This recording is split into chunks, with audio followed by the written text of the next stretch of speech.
Hey guys, it's Kai with Kai Dragon Gardening and Cooking. Today we're going to talk about starting seeds and the different type of containers you can do for indoors. We have a second video coming for outdoor sowing. That way you can kind of understand both. So kind of the easiest way to show everybody is different containers start in all different sizes. You have containers like this you can pick up. You have the much bigger ones where we already have some tomatoes established. You can get some clear ones like this. And did you even know you can even start them in your old food containers like this? This is just plastic and a lid. Works great. There's so many different kinds. You can even get a tray with a whole bunch of individual pots. There's different kinds of different materials you can use. We're trying some different ones this year just to experiment, see which ones we like better. But one thing we always start with, no matter what we do, we start with seed starting mix. So we've got burpees, and we should have the Garden Master. I saved it just for the show. So this is the Organic Master Gardener.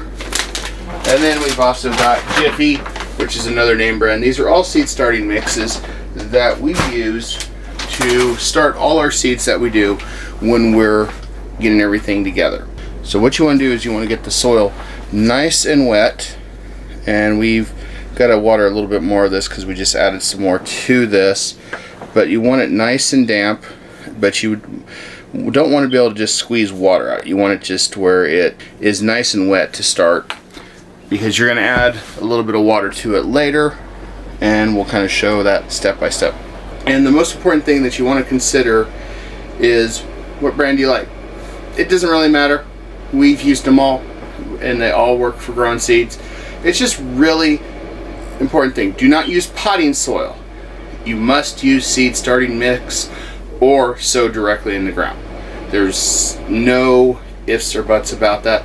Potting soil just does not cut it. It does not provide the 3 months of nutrients a seed needs.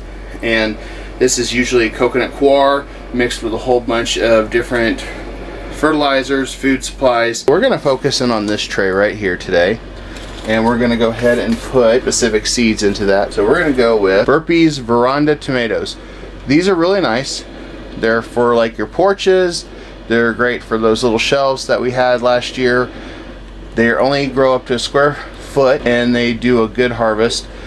We really liked these last year, so we decided to do it. They are determinate, so that means that they have a fixed height and a fixed harvest every year. Fortunately, this is the best we got to handle this, so we're just gonna make do with what we can, you know. That's kind of how it is. If this is just a traditional household with no individual studios, you know, one day maybe we'll have that. So as you can see, these are the seeds that we're gonna be working with. They're really tiny, so you want to be really careful, and you want to drop them in there.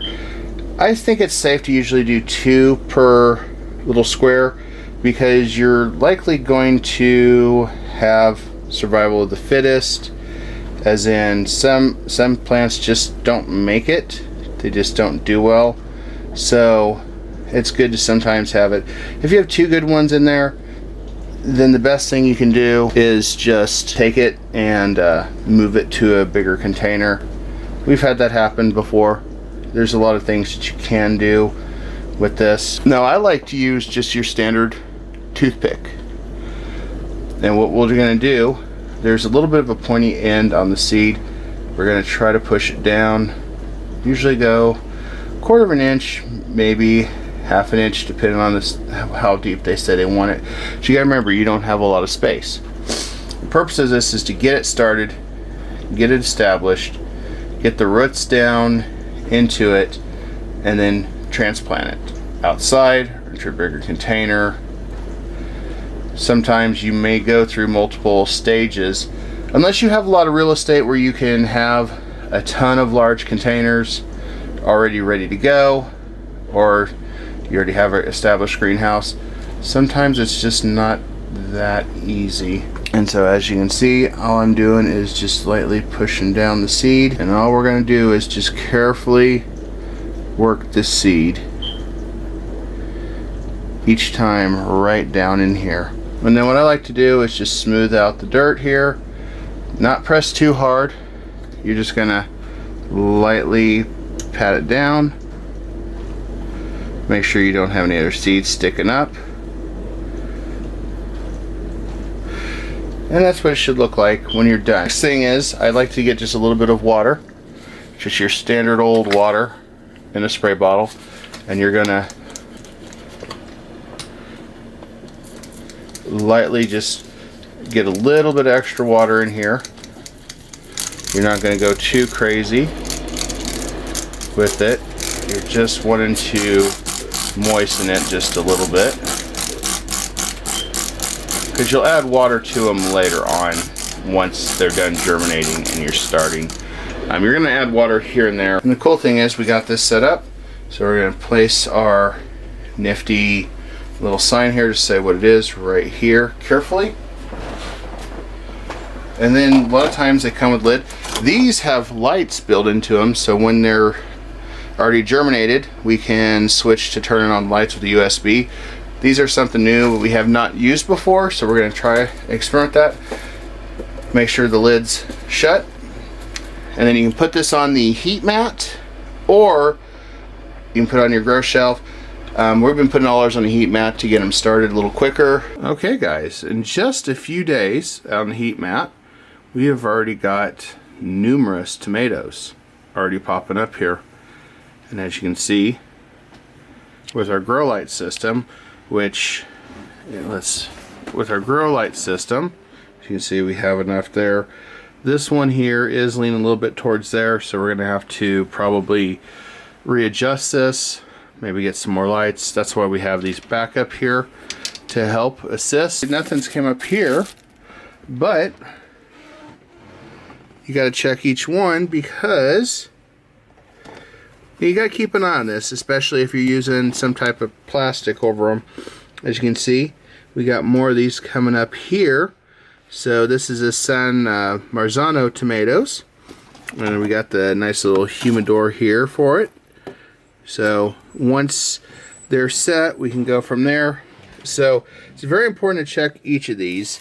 As you can see, nothing really is coming up here yet, but as it progresses, you're going to see a lot more.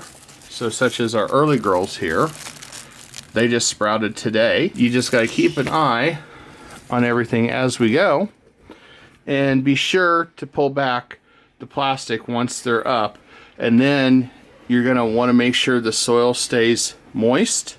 You don't want to soak it and make it super damp.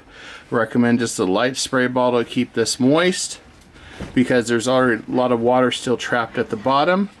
But it's very important that you keep an eye on them, keep an eye on their progress. We'll be turning on a fan soon enough to get them a little bit strength for the wind resistance. And this is the part where we'll look at this in a few days, and we'll analyze which ones we want to keep. And we're going to go ahead and give you guys the final tour. This has been about a week and a half of growing these now. And as you can see, they're growing much stronger, getting taller. They're starting to thicken a little bit more. This will be the kind of the time where we start determining if there's any that we want to throw away or keep. A lot of times we'll probably just give away the extras or sell them, because you can do that. And they're growing really well. And as I was saying before, anybody can do this. This is really cool and a lot of fun. And I hope you guys continue to stick around with us on our gardening journey.